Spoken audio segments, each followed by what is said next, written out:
I'm Sam. I'm Adam. And you're listening to episode 40 of the PMMetalGuide podcast, where we talk about... My Arms Your Hearse by Opeth. Which sounds like a bad, Bullet from My Valentine song. But alas. It's an okay title. I think it's a really dumb title, but it's a good album. It is a good album, but we'll get into that after we talk about what we've been listening to this past week. All right, Adam, I see you become a lifelong scene kid in just 7 days. I have listened to a decent amount of deathcore these last couple of days because there has been a couple larger deathcore releases, including, but not limited to, two groups, Abiotic and Humanity's Last Breath, one of which is far superior than the other. And that would be the new Suicide Silence record. Yes. But the Humanity's Last Breath album, Vald, is, pretty frickin' damn good. Really heavy. It's so weird because it is a deathcore album, but it's got like a weird gent influence. Not like a standard gent influence. This feels like they're pulling directly from Catch-22 era Meshuggah. Yes, it's really weird. No, I mean, I know Humanity's Last Breath is one of those big YouTube reaction bands where it's like, OG Mormon priest reacts to metal, ! And then the picture's them pogging. Mm-hmm. And because Humanity's Last Breath are absurdly heavy, and this album definitely lives up to that. I mean, hell, you know what?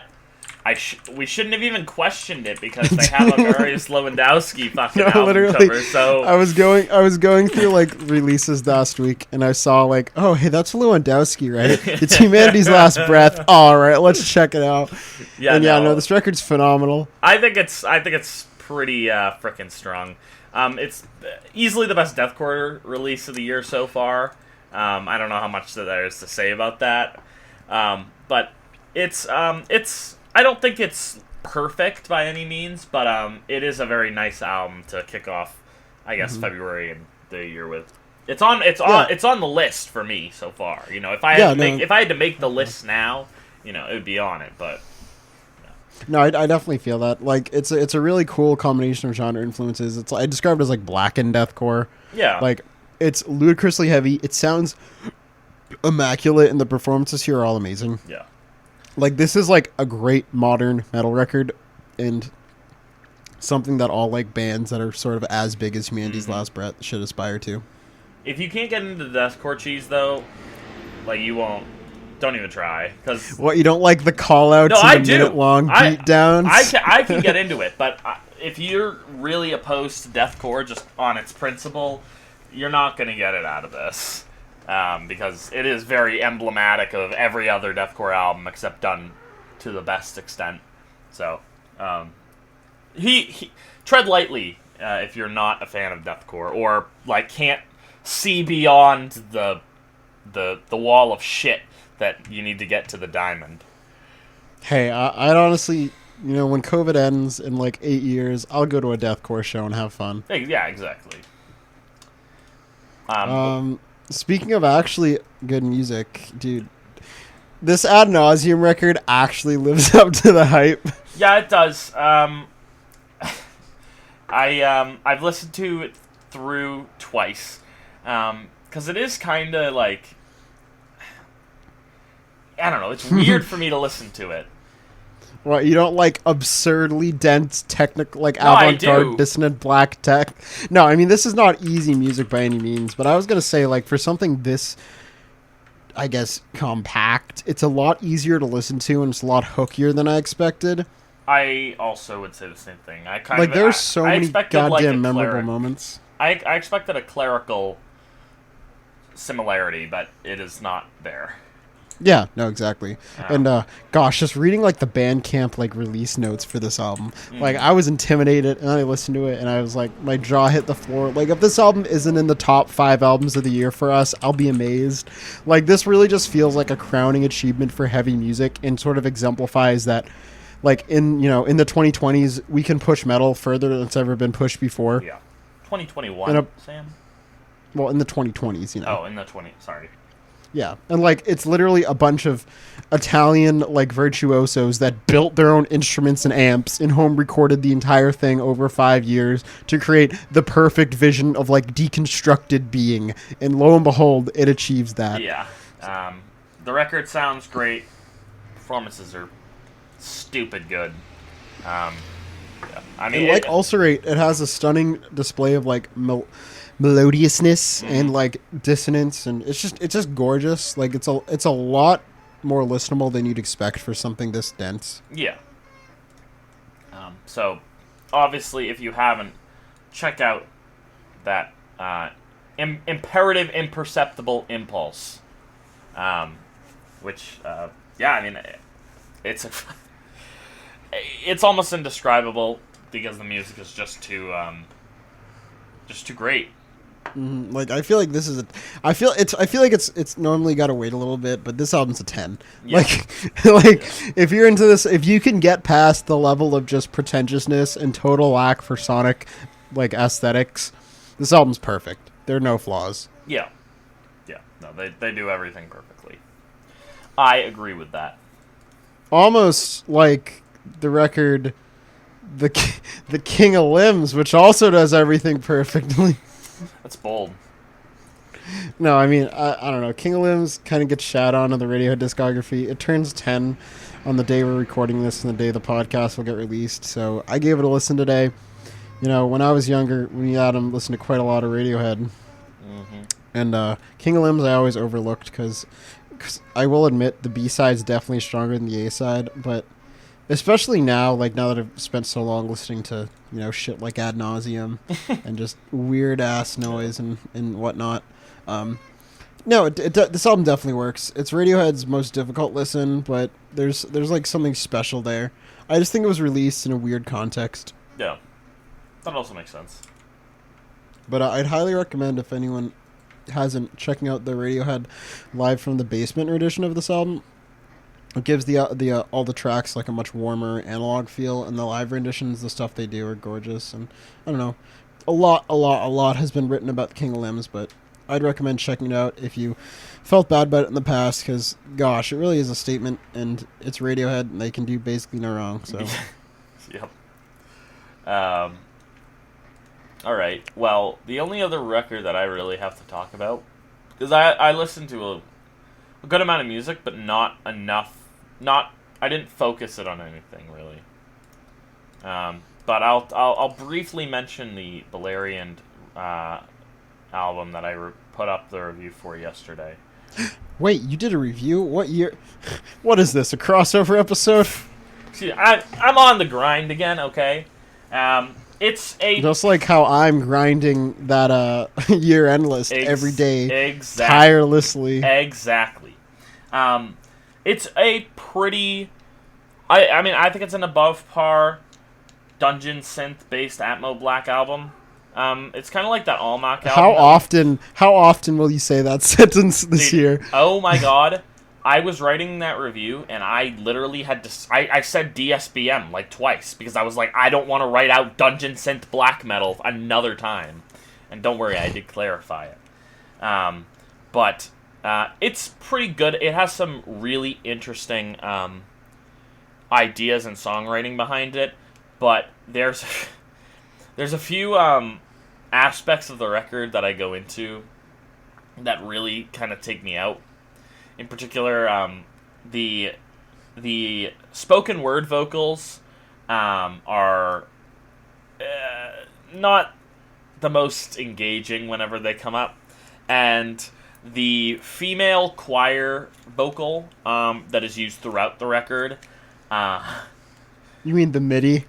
Yeah, it's a VST, and you can tell, and it abruptly starts and stops. It just, it doesn't sound good. And it's mixed so much higher than literally everything.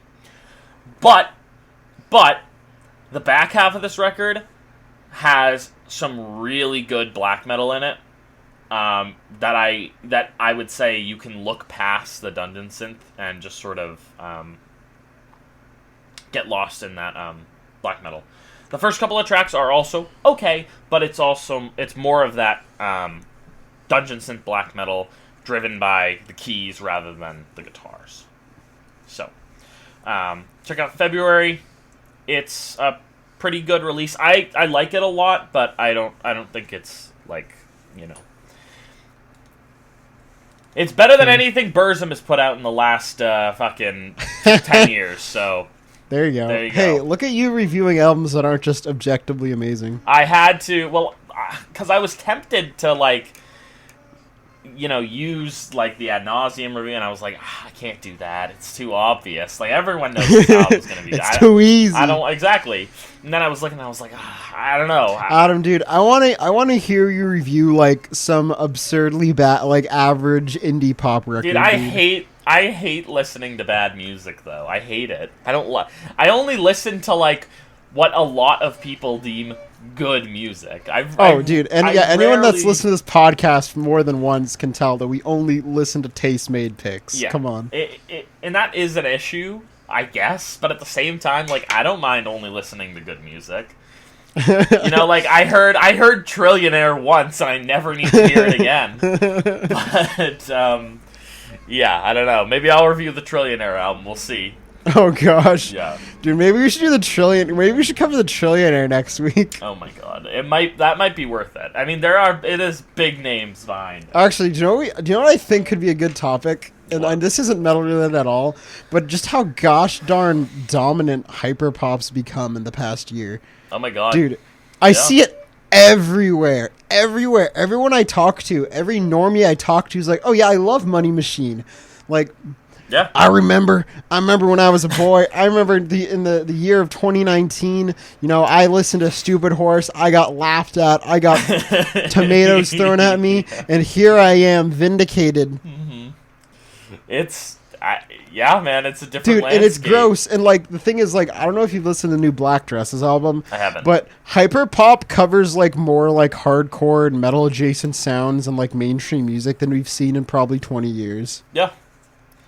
Yeah. I mean, like, I listened to the Rebecca Black remix of Friday. Slaps, dude. And honestly, I was like, you know what? This isn't the worst thing I've heard all year. Look, if hyperpop's the one normie genre of music that I can relate to and enjoy, I'll take it, right? Yeah, exactly. And speaking of normie genres of music... Whoa. Actually, no. Adam, you ask me a question or frame this in a way where I can respond with some info about My Arms Your Hearse. Do you not have anything else to talk about? We kind of got a fucking. Well, I mean, dude, like, what other albums am I going to talk about? Kamasi Washington. Oh, everyone and their mothers listen to the Epic. 2 folk albums that I'm not a huge fan of. All right, I'm sure I could offer an interesting perspective on that. Not Eminem's The Marshall Mathers LP. Spoiler alert: that album literally has academic journals written about it. What am I going to add? Yeah. I don't know. I don't know if there's anything else that you could. And you literally said, I have nothing else to talk about. So, and then I don't know. It seems short.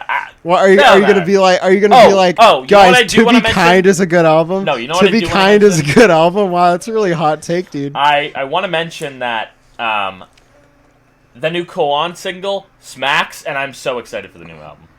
Actually, legitimate question: is it black metal or post rock? It's post-rock and doom metal.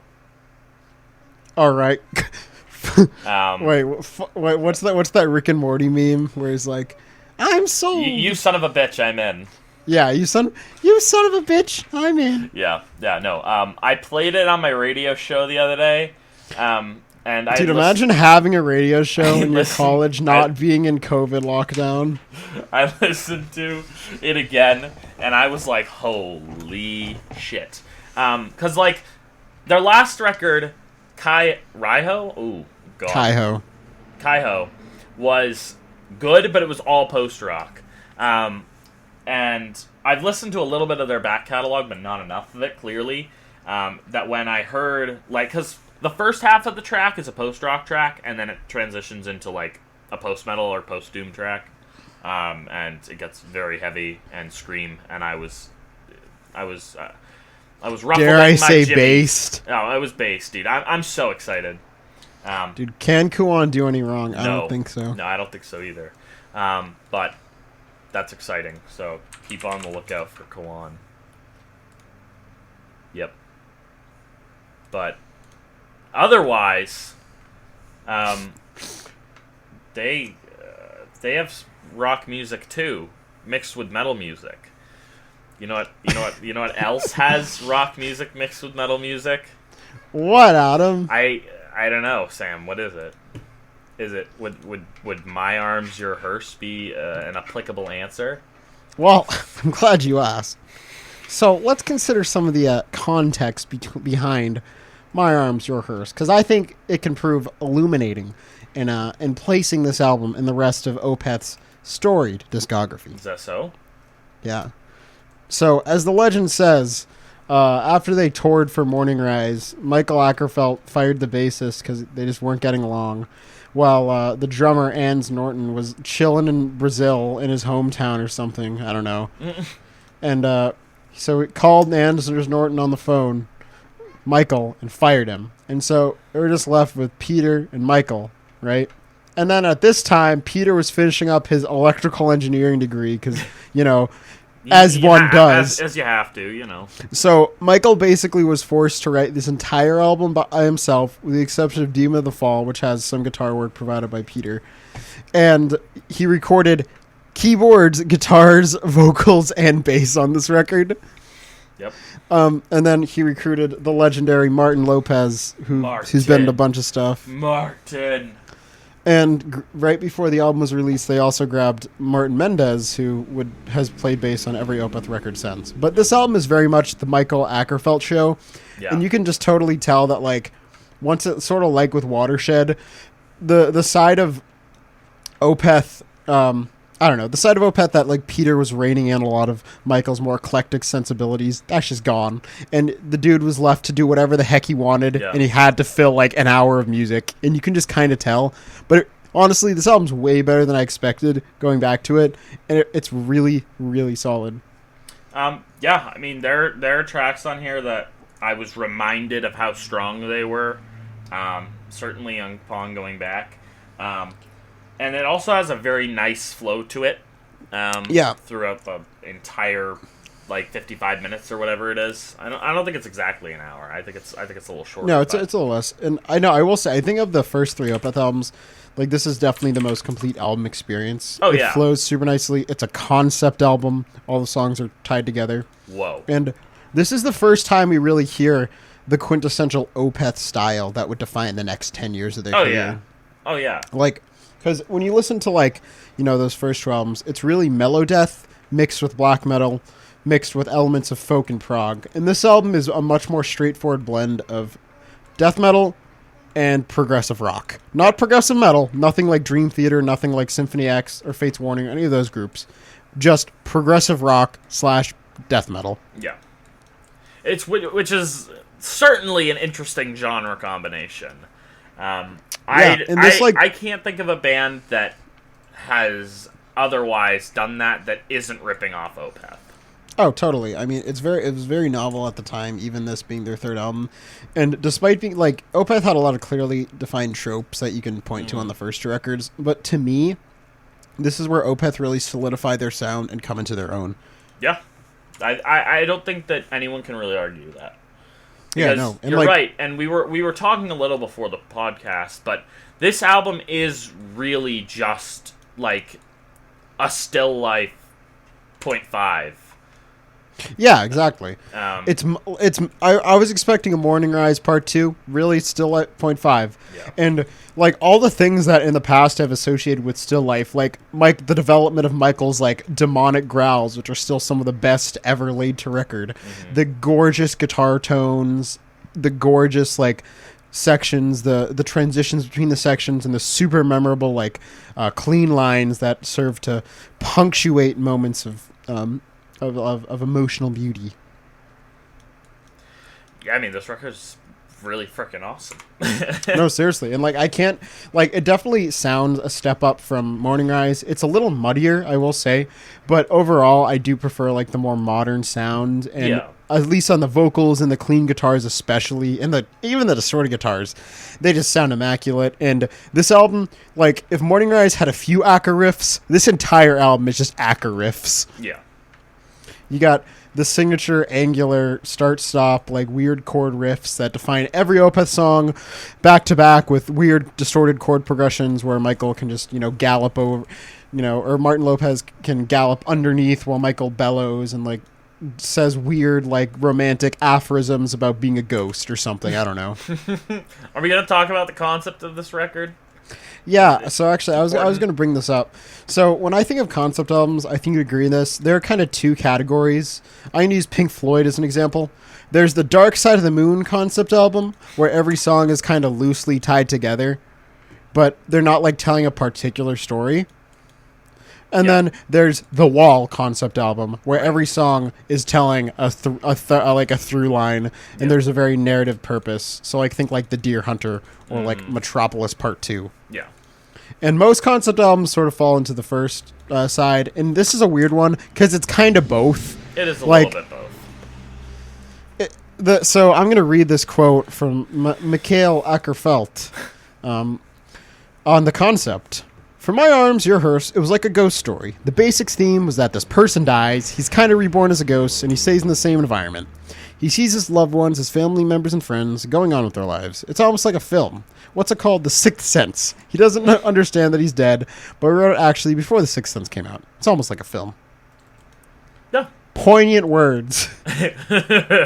from our favorite Swedish boy.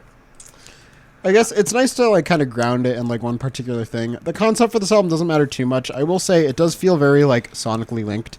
And the cool thing that is the first thing everyone notices in this album is every song ends with the name of the next song. I think that's hysterical. Oh, yeah, it's so funny. It's so cheesy. It's so 90s. But you know what? I will say, though, it especially in a lot of Opeth albums, it definitely grounds, like, the bullshit lyrics in, like, a coherent narrative theme that I think adds to them rather than detracts from them. Yeah, I think so. I mean, like, this makes sense that this is the concept. It would have made sense if, like, a similar concept was attributed to the past two records. You would have, I don't know. Who is the apostle in Triumph? I want to know. Dude, honestly, dude. Like, so yeah. Who's standing in the mist, though? Yeah. Who be standing in the mist? Who is it? So yeah, I don't know. I like the concept of this record, and I do think that it at least adds a little bit to the aesthetic that it gives off. And it is a relatively spooky listen. Oh, totally. As far as this definitely, at least for me, this is like the first Opeth album that just really feels like autumnal. Yeah. Yeah. You can hear the description of the lyrics in the music. Oh, totally. And spoiler alert, if all the lyrics are darkly romantic. Whoa. I know. I was surprised too. I'd never pin that Michael would do that. Well, I don't know. Do you want to get into the swing of things? I suppose so. All right. I can already tell you your least favorite aspect of this album is going to be the intro and outro tracks. So tell me about that, Adam. All right. Well, to defend myself a little bit, the outro track I actually like. But 59-second intro, not it's fucking useless, dude. Dude, you get to hear the rain, you get some pianos, and then you get the seg into April Ethereal. Come on. Just put it at the beginning. Just I don't know, man. I get it. Now there's an epilogue, so you need a prologue. But at the same time, like, I don't know, man. Like, also, it's an excuse to have, because if you actually own this album on CD or vinyl, there are liner notes, and the liner notes have a poetry describing the ghost or the protagonist of the album's position. Whoa. Actually, this is like honest. I'm literally taking a poetry analysis class right now, and this isn't bad. A morning in magenta, the petals fed from the dew. She held her breath for a moment, to pause off the stream, still clinging to vast old memories. And I would marvel at her beauty, playing through the rain. The coffin is beautifully engraved, stained by soil, symbols of death. I'm not going to continue, but it's definitely better than Twilight, which I'm also reading right now and would not recommend. Yeah. Regardless of what that poetry, whether it was good or not, I don't think the intro track is necessary. But at the same time, I'm not going to harp on it. I'm not going to really detract it from the record. It's not like it's a 3-minute intro that has no connection to the album whatsoever. It is short and it sets the tone, dude. You're literally in a ghost story, bro. You gotta feel like you're in a ghost story. You can do that with the first track if you just you just tack it on. But anyway, it doesn't matter. Well, speaking of first tracks, dude, April Ethereal is like a fucking, as the previous two Opeth albums, is a kick in the punch. Yes. Kick in the punch, punch in the chest, whatever. You get to hear some nice auto-tuned Michael Ackerfeld saying "ah," and then suddenly. And then suddenly, Acker riff, gallop. Double bass gallop. Dude, Martin this gets Lopez me hyped every time. Dude, his feet move so fast. How does he do it? Dude, I don't even, they're at least, they have to be 30-second notes. Or maybe a wicked fast 16, but I don't know, man. Something about this early, I guess, death metal, not early, but I'm so used to the modern double bass pedal where it just sounds kind of like shit if you overuse it. Yeah, no, totally. And it really just provides a nice little warm rumble beneath everything else here. Oh, totally. Martin Lopez's contribution to this band, phenomenal. Oh, yeah. Something that's not really talked about too often is he actually has a background as a bossa nova drummer. I didn't know that. So he's really used to holding 6/8 grooves and doing a lot of really warm metric modulation, and you can totally tell his drumming performance gives the whole album and basically the next 5 Opeth albums a real warmth, a real analog quality to the playing that. I don't know. It really complements the guitars, complements the angular musicianship, and just gives it a homey feel that doesn't push it too far into the realm of modernity. Yeah. But I mean. Yeah, but I mean, going back to the actual track, the song just feels badass. You get the Acker riff that's and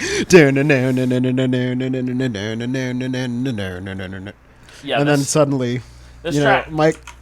It's pretty awesome, but it also keeps that familiarity that we've established with all the Opeth songs up to this point, and as well as going forward. It kind of is the Opeth track on the album, and that's that's not to say that the others aren't Opeth tracks, but this one is certainly, if you don't like April Ethereal, you won't like the rest of the record. No, it's definitely start-stoppy, but even on this song particularly, you can just tell Michael's grown so much as a songwriter. If we're using this as a template for a lot of the other tracks, the transitions here are immaculate. Gone are the days where they just stop and you'd have a drum intro. Gone are the janky Dream Theater turnarounds that last for 45 seconds and add nothing. Instead, you hear a lot of subtle fades, a lot of really cool turnarounds, a lot of good drum fills, a lot of clever adding of chords. Yep. And suddenly, these songs have structure. You have hooks, you have verses, you have climaxes, and all of them. Yeah. They all have a very nice gradual build towards a peak. And I think that makes, at least track by track, you can certainly follow it a little bit more, and it makes it a little more engaging moment to moment than perhaps some of the other stuff previously. No, I totally feel you. And there's a lot of really compelling mixture of acoustic instrumentation in this. I think at the end of that first riff. And it's so funny because listening to this record, you hear so many moments that are going to be revisited over and over again throughout the Opeth discography. Yeah. There's a riff halfway through that sounds like the last riff of the Leper Affinity.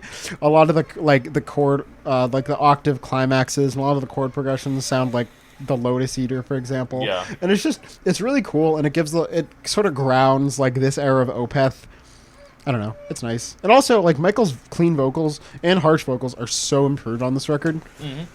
Like, when he just, like, unleashes... When he rends the earth with those opening, "It was me, peering through the looking glass." Like, it's so badass. I'm sorry. I mean, yeah, he has probably... I mean, you said it earlier. He's probably got one of the best and most recognizable growls in the genre as a whole. And his ability to both do that and have a really nice, clean vocal as well is not... It's hard to come by. Yeah, no, I agree. And, like, he really does come into his own. And, like, all the chord progressions on this track and the rest of the record are just sticky. Like, they're not overly complex. They're really melancholic. They augment the song. And they provide some nice, like, I guess, harmonic context for, like, the song structure. Overall, a great track. Exactly. And I appreciate, like...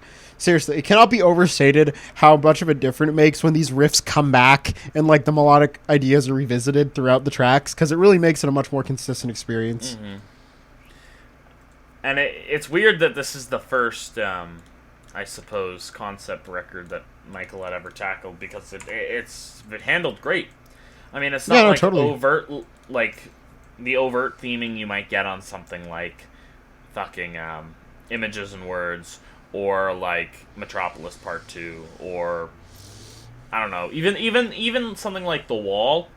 Like, obviously that album makes such a statement because of it, you know, when it came out and what it influenced, but like even that record is like, I don't know, like you're over it by the end of it. I don't know, I'm still in a spooky mood after I hear this album, and I'm glad that Michael didn't overdo it with the prog concept cheese. That I gotcha. It feels natural and like an extension of the music more than anything else. Mm-hmm.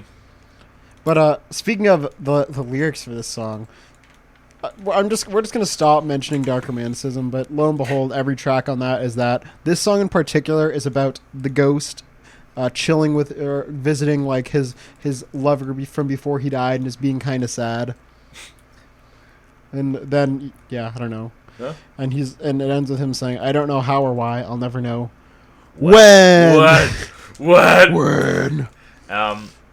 Is that a move to when? Is that a scheduled transition? Yes. Okay. Well. This is the best song in the album, and it's also just one of the best. Bold songs. Bold words. I'm willing to make the statement, because every time I hear this song, I just, oh my god, all of it's great. The clean build is peak Peth. Yeah, this is peak Peth. Like it literally, it doesn't get much better than this. It does get better, I think, but not that much better. No, I agree. Like, you know, you get the chilled out like jazz guitar intro, and then suddenly Acker riff in your face, and just like, I don't know, it's so awesome. It, like, every time I hear it, gets my goddamn blood pumping. I'm ready to open up a pit. I'm ready to punch the bald, ponytailed prog head who has an Images and Words hoodie signed by James Labrie. Jesus, I want to meet that guy. If you've ever been to a Dream Theater show, that's just everyone. I know. I plan to never go to a Dream Theater show until they make an album. Dude, we should have seen him when they played Images and Words in full. They also played Change of the Seasons in full. Look, I'm sure it would have been an okay show. Dream Theater are actually amazing live. I mean, I can assume so, but at the same time, I don't know. I feel like with something like that, I even feel like I would only be so immersed, because there's just too much wankery that is present within those tracks. But we're getting off topic. Adam just loves James Labrie too much. I do. Did you see the Toilet of Hellcast where they just go through all of James Labrie's cameo performances and shit on him? I have not. I should. It's really good. Speaking of Opeth. Yeah, speaking of Opeth, I think that not only is the beginning of this track very epic, very hashtag cool and heavy, but the second half is also just absolutely a landmark, clean section for the group. Oh, totally. It's the only one on the album that really goes for as long as it does, and I don't know. It makes me happy and sad, and then it climaxes at the very end, but it's still clean, and wow, it sounds great. You get it stuck in your head immediately. You can't avoid it. No, I fully agree. I think of it's so memorable. I think of the demise, and then into the legendary. Yeah. I knew she had lied. When can I take you from this place? It's an awesome riff, and just awesome performance all around. It sounds great. It's so memorable. It's just the song's awesome. And the song's freaking amazing. I can see why they played it. If you watch the Roundhouse tapes, they play it live there. Great rendition. And they played it live for many years because it just fucking slaps. From start to finish, it's badass riffs. It's melodic stuff. It's Michael literally tearing the earth asunder with his growls, and then singing "You to Sleep" with his choir boy baritone. Yeah. And that climax is one of the best moments in the entire Opeth discography. Yeah. And it's just a phenomenal piece. And funnily enough, the song is literally about the exact same thing as April Ethereal. It is literally the ghost is just walking around, and he's just like, "Damn, I'm kind of sad my lover's not here." Damn, sad. No, literally. Is there an Opeth canon story? Does that exist? So you shouldn't have asked that question, Adam. I want to know. There's actually some really bad 2005 era website that seeks to do exactly what you just brought up. Oh my god! And if I can find it, I'll send it to you. But I remember stumbling on the internet when I was younger for detailed story breakdowns of these songs, and I found it. My god. That's hysterical, honestly. But no, it is exact. It's made with Flash 1.0. Yeah, it looks exactly how you'd think it would. Yep, I can see it. But I don't know. This is just one of the best Opeth songs. It's truly astounding. Yeah. I think it also is kind of, you can tell that this is one of their more popular tracks. You can totally see why. Are you gonna make fun of the next track, Madrigal, because it's an interlude? Yeah, kinda. I just think that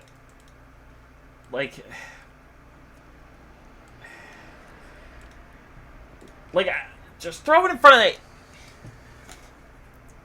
in front of the Almond Corner. The Almond Corner certainly could have benefited from the... it doesn't matter, but, this, I don't know why artists do this. Maybe it's just for the theming, and I get it. It's also for the...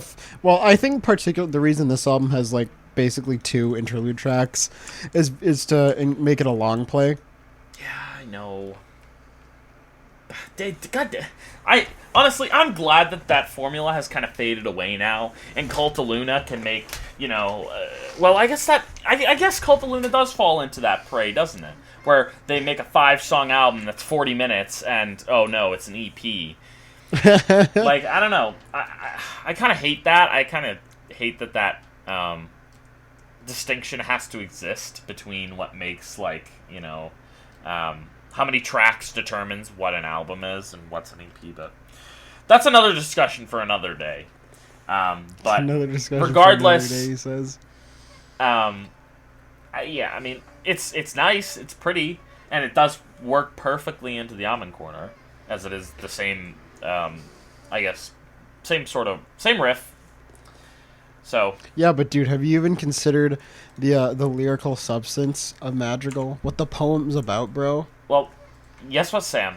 I don't have the liner notes, so I can't read the poem. You literally have the CD. I can see your CD shelf behind you with the CD on it. Well, all right.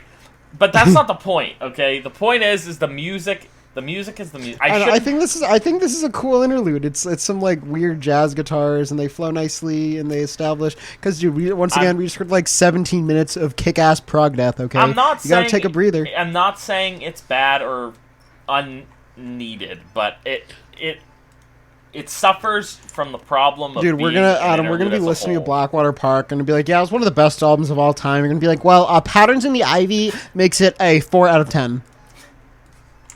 Look, I think Madrigal is a fine interlude track. If I had it my way, it wouldn't be there. It would just be in front of the Almond Corner. Well, that's why. Well, when you make music, you can avoid interlude tracks. Except we actually have one interlude track in our discography. So yeah, bingo. So yes, jumping to the Almond Corner though. But bro, we got to get the context. What's Madrigal trying to establish? What do the lyrics say? Well, then you can read it because I have no desire. Well, here the ghost is like, yo, why does my lover not notice me? This sucks. No, notice me, senpai. No, literally, that's what Madrigal is. And then we get Almond Corner, which, spoiler alert, is another prog death banger with Acker riffs aplenty, clean parts, and a climax. Mm-hmm. Great song. Yeah, no, the riff's like the main riff that opens it and appears a couple more times is super bouncy. Mm-hmm. You know, as always, Michael's lyrics are wonderful. The growls are great. It has a really warm sense of percussion. There's a cool breakdown like halfway through the middle with a nice little clean section. Yeah. Because it's Opeth. Mm-hmm. I mean, yeah, the song is just another example of the band's great songwriting. I mean, it is the same palette that you've heard the last couple of tracks, but they managed to make it fresh. Well, I will say, like, and interesting throughout.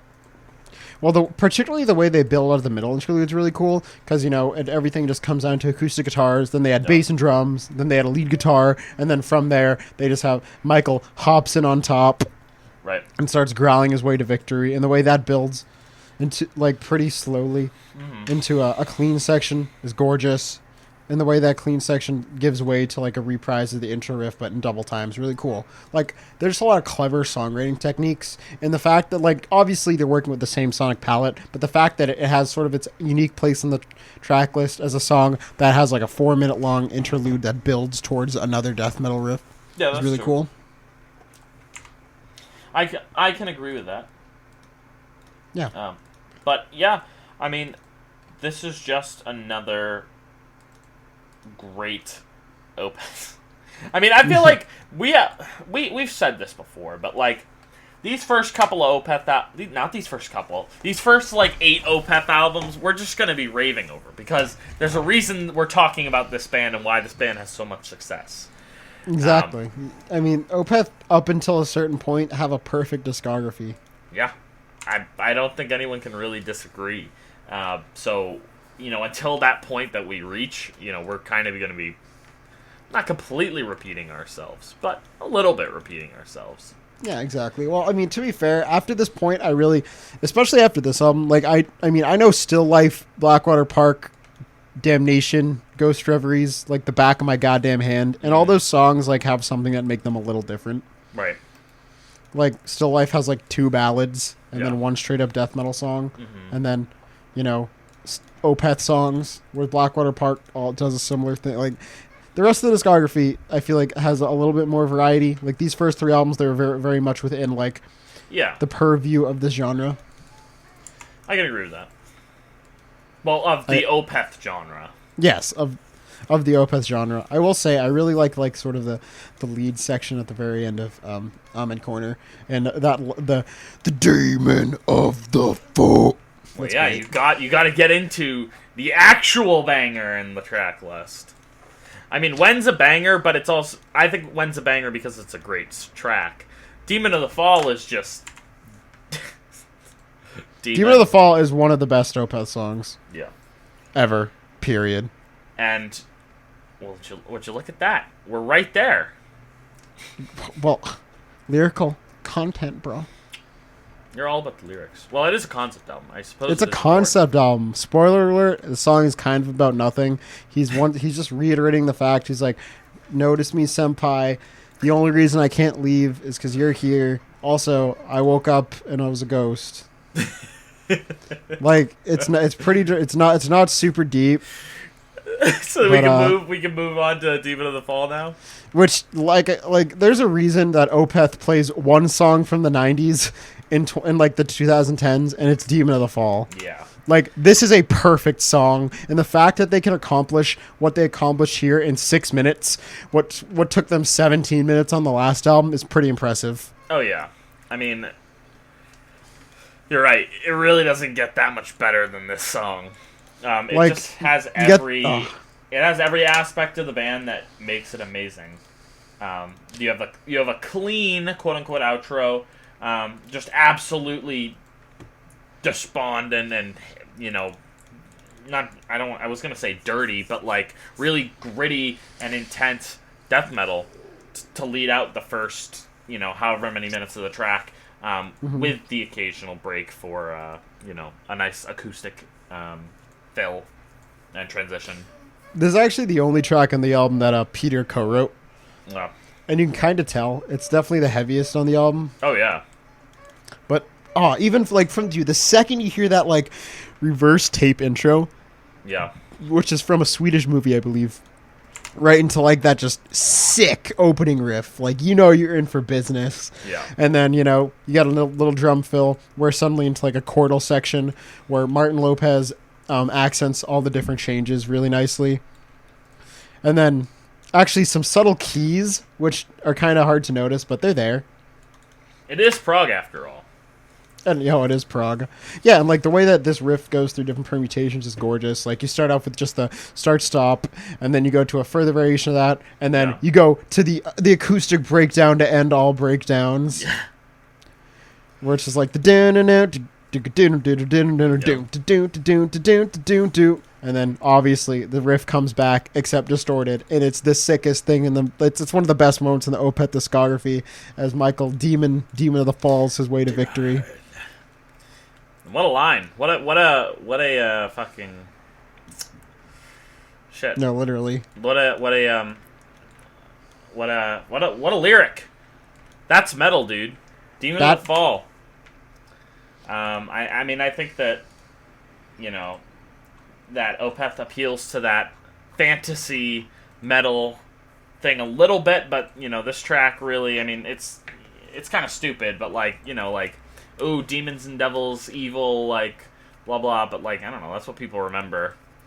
And, I agree. And Demon of the Fall has just some amazing, not lyrical, but vocal chops that I guess stand out, even among the other amazing stuff that he's doing on this record. Yeah, no, I agree. And like once again, like that, you can definitely tell that like they'd learned, or Michael and Peter had learned from their experience in the prior two albums, because the guitar leads and the guitar harmonies on this album aren't as in your face.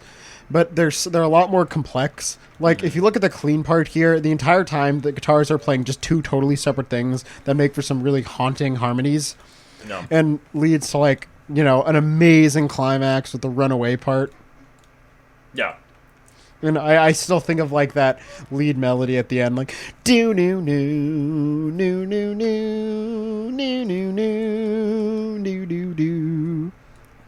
It's just really gorgeous. No. And the fact, like, the song really does cover the full emotional spectrum of heavy music in general. And it's definitely one of the best Opeth tracks. I totally see why they still perform it, 25 years later. Yeah. Or 20 This is what I want to see at an Opeth show. I don't want to see any of the new stuff. I just want to see You just want to see Demon of the Fall over and over again. Demon of the Fall and when. Actually, Adam, that show we were supposed to go to a couple of years ago, they were going to play a Demon of the Fall there, dude. They play Demon of the Fall every time. Shush. Anyway, what's this song about, Sam? Actually, I'm glad you asked. I'd love to know. It's actually about the protagonist. He's like the ghost. He's like, oh crap, dude, I'm pissed because she doesn't notice me.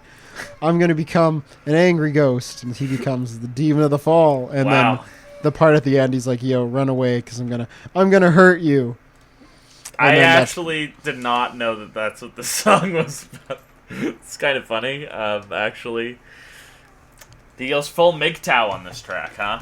Yeah, he goes full MGTOW, mate. Damn, Michael. I'm sorry. Wonder what happened. Wonder what happened in Michael's real life to make him go full MGTOW. No, seriously. Will we ever find out? Well, I don't know. He has a wife and children now, so... Actually, he divorced his wife in 14. Oop.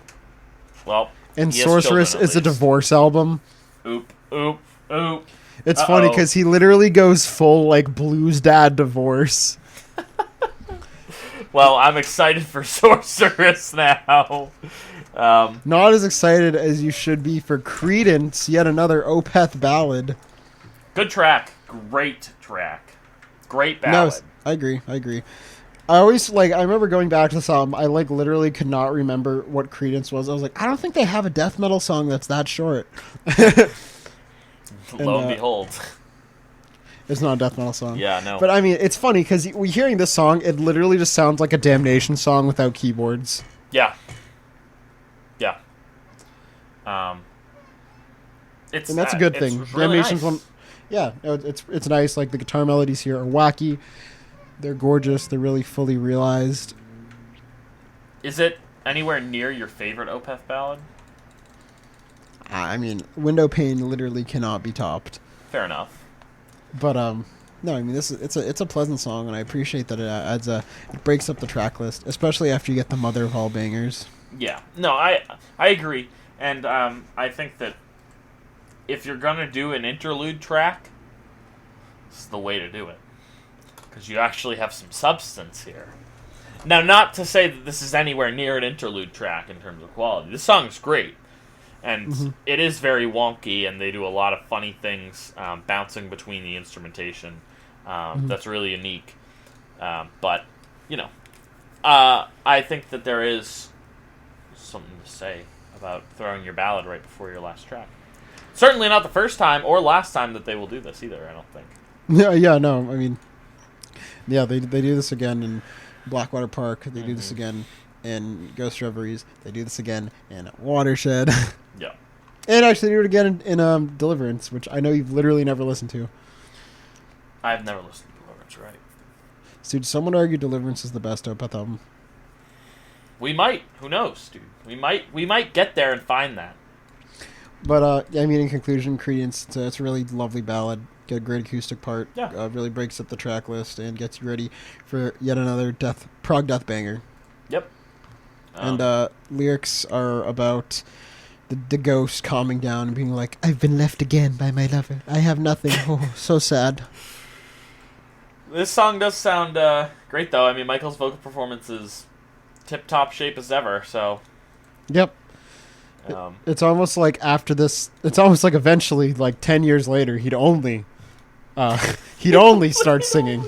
He'd only start singing. Oh. Sad.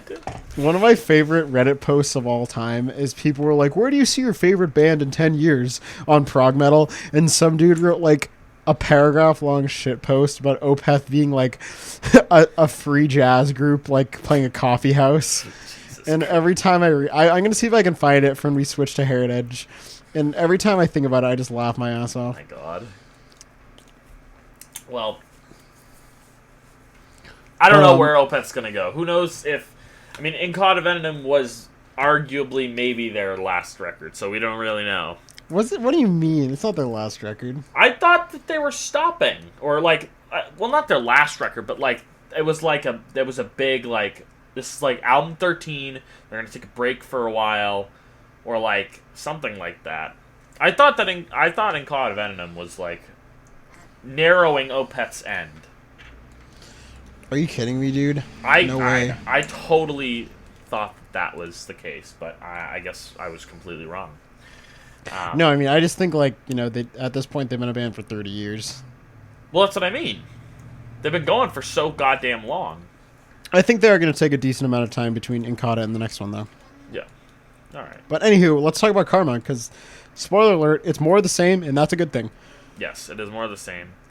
But it's also pretty freaking... the song's kind of brutal. No, I agree. It's I think it has, the highest percentage of harsh vocals on the record. No. It's certainly a great way to end off the record. Yeah, I will say like the main like death metal riff that sort of propels the first like half is pretty melodic for a death metal riff. And you have the nice thing that Opeth tend to do where they have one guitar doing like the riff and another guitar doing a nice chordal overlay to give it a real like melodic through line. You have also, I really like on this track, like a minute in, they have the prog thing where you stop all the instrumentation and you have a harmonized vocal. Just doing yeah. And every time I hear it, I'm like, whoa! I did not know I jumped headfirst into a Yes album, but back we go into. No, I know, it's like, wait, is that close to the edge? Yeah, literally. That's what pops in my head every time. One thing this song does really cool is we have a really stunning acoustic section, as always, that builds into catharsis in a really cool way. The "you have nothing more to find" part's really nice, and then the way that like sort of that Martin Lopez and the rhythm section sort of just go absolutely ham when they come back in with distortion is just gorgeous. Yeah. It's more of the same, as you said, but once again, ending off the album with a bang. Yeah, I agree. And like that final, like almost black metal section's pretty great. Yeah. Where he's, they're tremolo picking, blast beating, and Michael's going a little higher than usual. Mm-hmm. And I think it's a fitting way to like really end the album lyrically because it's so intense, so emotionally visceral, and showcases like, what Opeth are capable of. Mm-hmm. But is it actually the closer? Do. Well, first we gotta see what it's about lyrically. Yeah, we gotta see what it's about lyrically. I don't know. Basically, he's like, the ghost is like, "Wow, dude, I'm a ghost." He realizes that he's a ghost, that he has really nothing left here, and that the afterlife sucks. Yeah. What's he gonna do? What's he gonna do? Well, I was gonna say the final minute of the song where he's just screaming is like him realizing the depths of his like damnation, which is kind of heavy. Whoa. Yeah. You might have just named 3 Opeth songs in that one sentence. The depths of his damnation. Oh my God! Stop. But yeah, it's a pretty good last real track. But there is an outro, a hard rock outro. I would argue. Yeah, no, it's very much like you get an organ progression, then Michael or Peter just soloing. I think it's kind of out of place, but I don't hate it. Yeah, no, I agree. It's a nice way to end it, especially after the balls to the wall insanity. Mm-hmm. It's actually, I will say, this song, like if you read the lyrics, it's kind of sad, dude. Oh yeah. The ghost basically. Do you mean the poetry? The poetry, yeah, dude. The ghost realizes he's in a perpetual state of limbo, and that he can never escape this like being trapped between life and death, and he loses it. And the final lyrics of the poem are prologue, so it goes back to the beginning. Damn. So it's a cycle that he just has to repeat forever and ever and ever. And I like the cosmic cycle stuff. I think it's cool. Well, poor Ghost Michael. We feel for him. We feel for him. Or fear for them. Fear for them. Yeah, all of them. And I'm sure he's not alone in his eternity. But, well, yeah, he's alone in his eternity, but... So, I don't know if this is asking too deep, but, like, so he's living out this eternity in his head, obviously, but is he living, like, is it real time, or is it like, he lives it once in real time? Because, like, assuming his lover is aging in a normal way in the real world, is he reliving what he already relived, or is like time progressing as he is? Doesn't matter, but yeah, something tells me that something tells me that Michael doesn't strike me as like a sci-fi guy, so he's probably just reliving like the when same I say memory. No, not even the same memories. I feel like he's just sort of doomed to wander, and then every time he realizes that he's a ghost, he just forgets and is doomed to wander again. Ah, I see. Okay. All right. And the album does loop back onto itself musically too, because it fades out and then it fades in.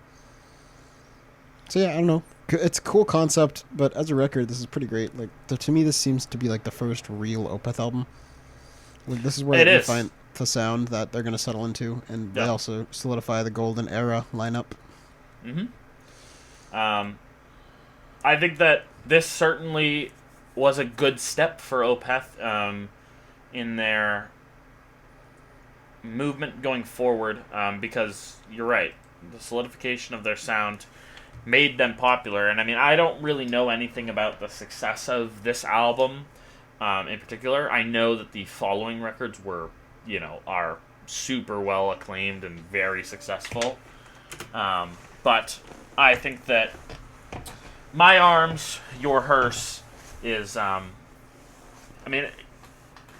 it's a place in their career where I feel like, this is just, I haven't listened to a lot of the records in a long time, but like, this feels like a more important album to me than something like Still Life, or even like, maybe not Watershed, but let me think. Well, I think what makes this album cool is it's basically showcasing an unpolished version of the next like 5 major Opeth albums we'd get. Right. Like all the elements are there. It's not quite as mature, but it has like the nice youthful quality and like untested nature of their first 2 albums. Yeah. And there's something really endearing about that, and like the songs are there. They really are. Yeah, they certainly are. So where would you rank this in the Opeth? So if we have right now, we have Morning Rise on top, Opeth on the Orchid on the bottom. See, I think this is where things might get a little hairy, because I don't know if I like this or Morning Rise more. To me, Morning Rise, I think that song by song, I find way more enjoyment. This album does have its distinct bangers, like When and Demon of the Fall, but the other tracks all sort of, not meld together, but they do just kind of sound a little too similar for my liking. And I think that while it might be a little bit more disjointed, the tracks on Morning Rise are, disjointed, but they also take advantage of that fact and fully embrace it. And each track is different and good at what it's doing different. So I really don't know whether I like this or Morning Rise more, because I think that I like Morning Rise just a tiny bit more on pure personal preference. Because I can understand the argument made for, liking this over Morning Rise. It's a lot more focused, and it is the baseline of the sound that is to come. For me personally, I think this album's better than Morning Rise. I think when I think about it, like as a record, it just flows a lot better. It feels very sonically consistent, and every single track is great. On Morning Rise, Nectar's kind of a weak point, and also it's like an hour and 10 minutes. Like if I had to choose which one I had to listen to, I'd probably rather listen to this album. And so for me, that's why it's probably at the top of the list so far. See, I don't know if I'd say that for myself though. I don't know. I think I would honestly rather put on Morning Rise, because I love more tracks on that album than I do on this one. Do you want me to? So how are we gonna resolve this, huh? I don't know. I don't know how we can resolve this. We should figure out. It's a good thing that this has come up, because we are going to need to make. Do we defer to the Rate Your Music ranking? We could defer to. Let's see. I know that My Arms is above Morning Rise. I know it is. I'm almost certain of that fact. I'm trying to. Opeth. So. My Arms has a 3.84 and Morning Rise has a 7.8. We could see. I don't know. That feels kind of disingenuous, though. Well, clearly we're at an impasse. I mean, I don't know. For the sake of brevity, I'm willing to concede. I'm willing to put Morning Rise up top because I do think, it has 4 amazing tracks, whereas this record has like 3 amazing tracks, and the rest are just pretty good. Yeah, I mean that's kind of at least why I look at it that way, because I do think it's the stronger album though. Yeah, but well, I guess that then begs the question, what are we ranking this on? What is the Opethyssy all about? I think we should be ranking this on by like album quality, because let's be real, Watershed has some of the best Opeth songs ever, but as an album, It's not the best, and that's why it's not higher on people's lists. Right. Yeah, that makes sense. I guess in that front, I do have to concede. Although I don't like, whether it triggers my reverse OCD that it's going like, oh, okay, we have Orchid, and then Morning Rise, and then My Arms Are Hearse, and then Still Life, and then Black What? Yeah, I don't know. But oh gosh, we're doing it. Yeah, exactly, bingo. So just be prepared for that. But well, I mean, I honestly think you and me are gonna feel like a lot stronger about disliking Still Life than most people do. Maybe. Because I really am of the belief that Still Life is just kind of a worse album than both My Arms Are Hearse and Blackwater Park. I think it's worse than Blackwater Park. We're not there yet. We'll get there. Yeah, actually, and so what would you rank this My Arms out of 10? I'd probably say 9. Oh yeah. What do we rank? Morning Rise? 9. Also a 9? Yeah, it's a 9 then. Yeah. Spoiler alert, there are going to be a lot of those. Yeah. Yeah, no. Yeah, 9. Of like assuming that like well, I don't know. Yes, to Orchid's 8, this is a 9. And now that we are out of the Candlelight years, the first 3 Opeth albums, their Melodeath era, we're going to take a break next week and talk about something else. We are going to talk about something else. It'll be equally as interesting? Possibly more. Maybe more? I don't know. We'll have to see what happens. But releases and in the news. What do we got? What do you got? Anything cool in the news? It's a big release week. We gotta talk about Gojira, dude. Gojira new album release. April 30th. April 30th. It's called Fornication. It's not called Fornication. I don't remember what it is called, though. I think it's called Fortification. I think you're... No, it's Fortitude. Fortitude. Interesting. Sam, what are your thoughts? They also dropped a new single, Born for One Thing. Okay, Born for One Thing is a much better song than Another World, but let's be real. This Gojira album's gonna suck. Like, it's gonna blow ass, dude. I'm hopeful. But I don't know. I really like. I mean, based on the singles, it's gonna be like a slightly heavier it's gonna be a heavier Magma, and we don't like Magma sucks. That album's like a hard 5 out of 10.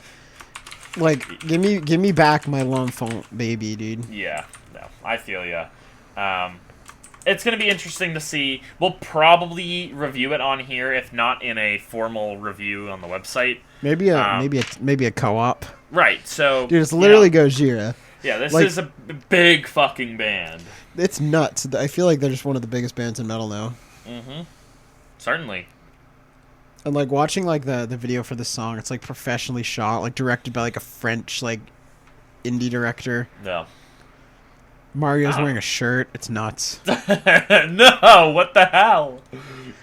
Yeah. No, but I mean, look, I don't know. They released the track list. I don't know. I just really can't picture a world where this album is anything better than average.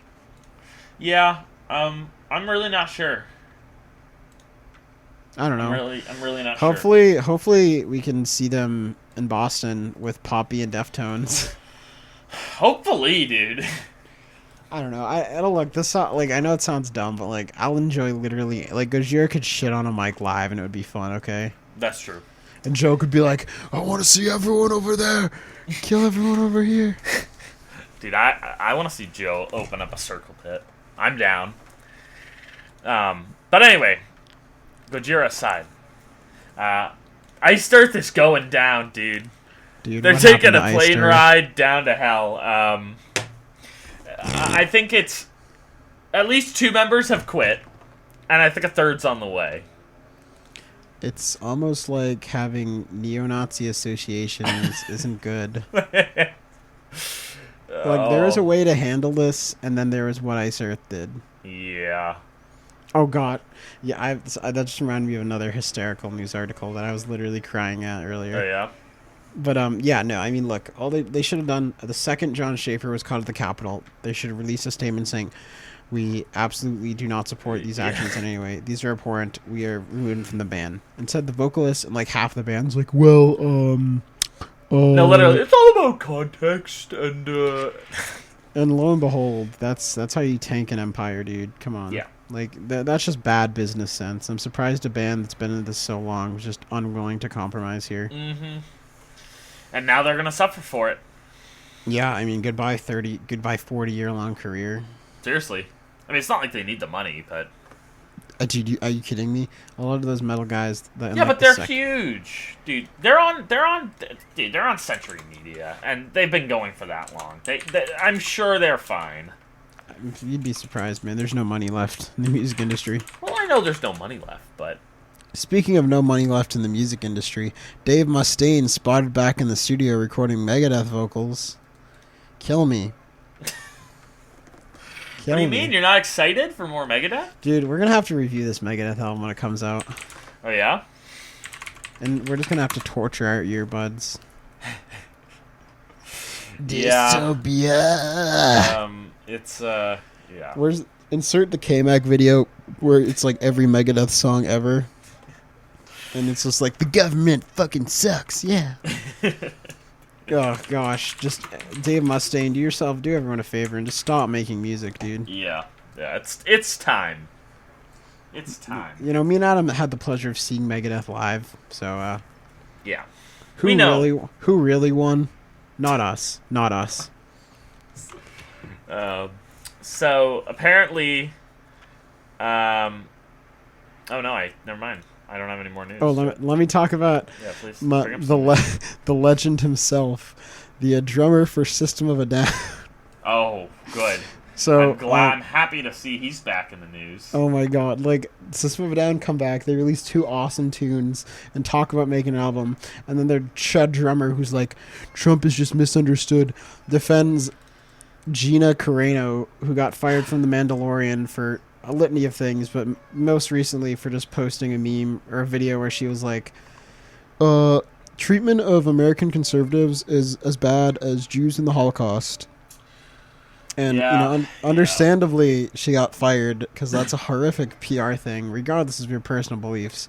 If you're trying to mass market to millions of Americans and you have shit like that on your plate, I understand firing you.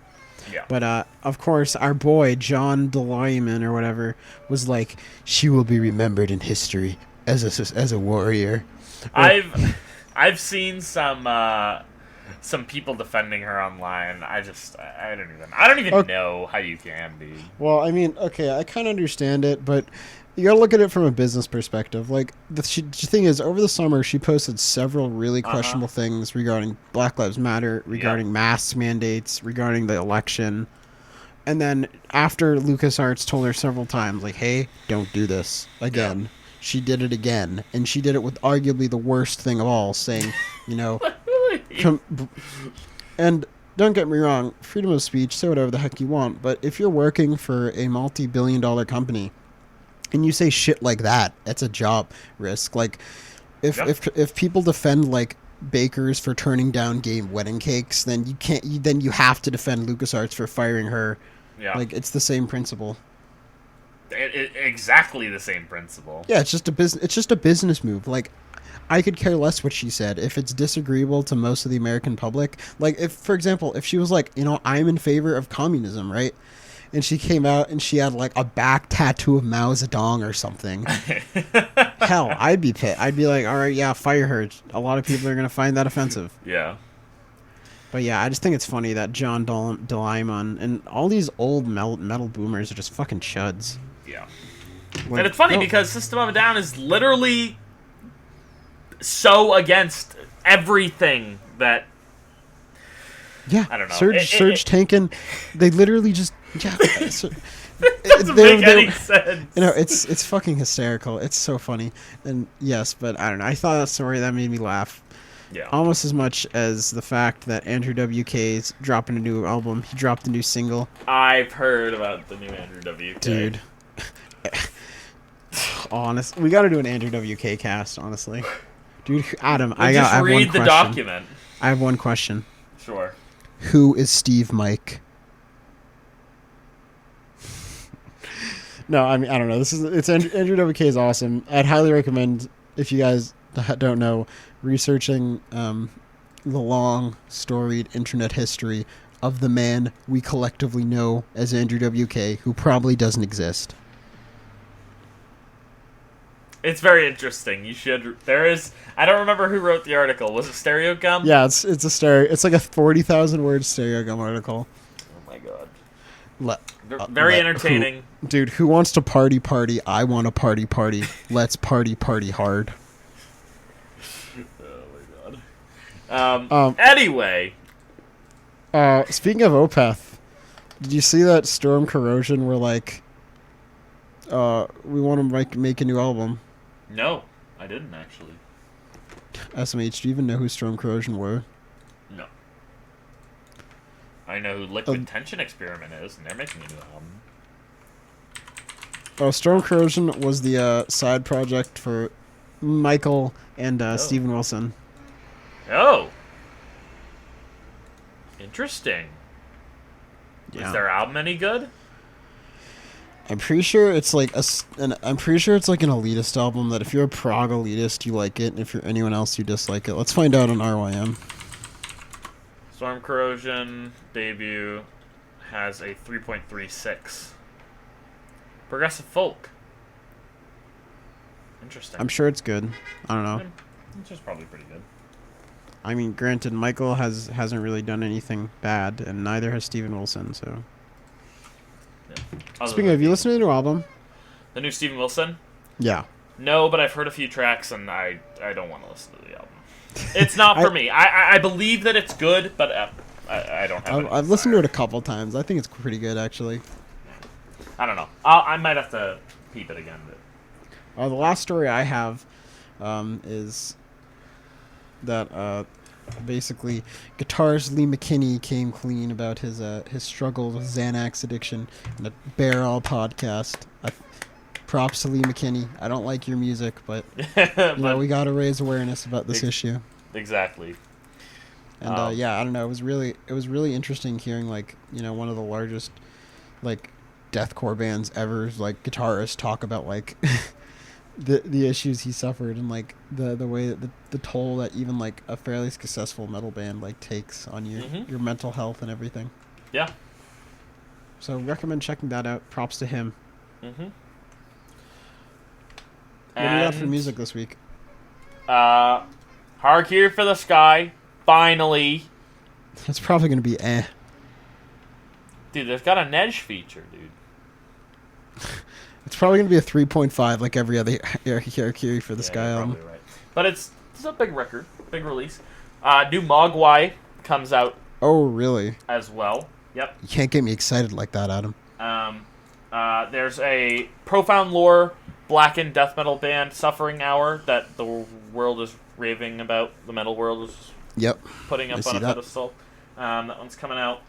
That's the only big stuff that I can find, but I thought those were at least a couple of big releases. There's also a few more small releases, as there always are.